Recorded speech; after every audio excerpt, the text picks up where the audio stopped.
Lines प्रायोजक राजयोग paints, खुशियां आपकी, रंग हमारे।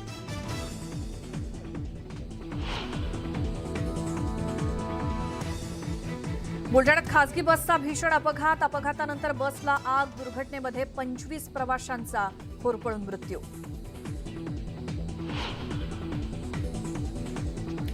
बुलढाण्यातल्या बस अपघातातील मृत प्रवाशांची ओळख पटवण्याचं काम सुरू, तर मृतांच्या नातेवाईकांना सरकारकडून 5 लाखांची मदत जाहीर।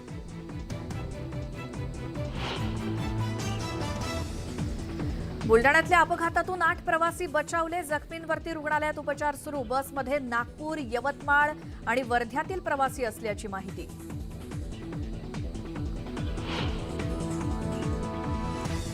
बस दुर्घटनेप्रकरणी चालकाला अटक, चालकाला डुलकी लागल्यानं अपघात झाल्याची शक्यता। काय करायचं काय?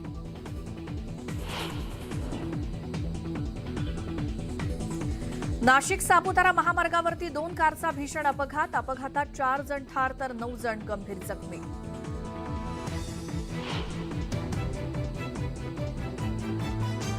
भाजप आणि ठाकरे गटाचा मुंबईमध्ये सामना, भ्रष्टाचाराविरोधात ठाकरे गट पालिकेवरती काढणार मोर्चा, तर ठाकरेंच्या मोर्चाला भाजप प्रत्युत्तर मोर्चा काढणार।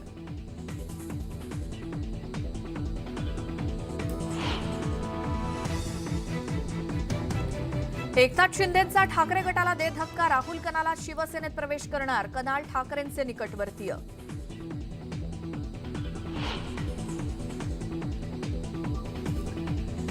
मुंबईत आजपासून 10% पाणी कपात, धरणांमध्ये 10.88% जलसाठा, धरण क्षेत्रात दमदार पावसाची प्रतीक्षा।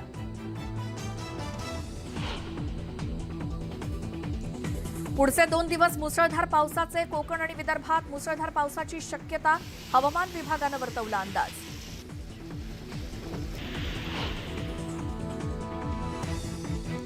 जुलैमध्ये सरासरी इतका पाऊस बरसण्याची शक्यता, 7 जुलैनंतर जोर वाढण्याचा हवामान विभागाचा अंदाज।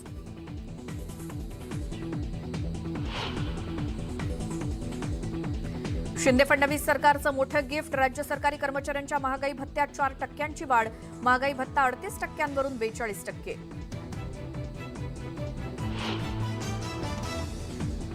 जूनमध्ये मुंबईत 9,695 विक्रमी घरांची विक्री, सरकारच्या तिजोरीत 794 कोटींचा महसूल जमा।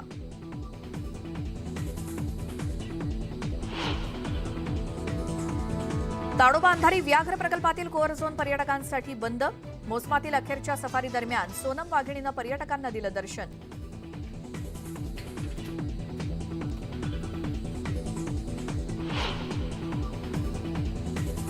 अमरनाथ यात्रेला सुरुवात, बाबा बर्फानींच्या दर्शनासाठी यात्रेकरूंची पहिली तुकडी रवाना।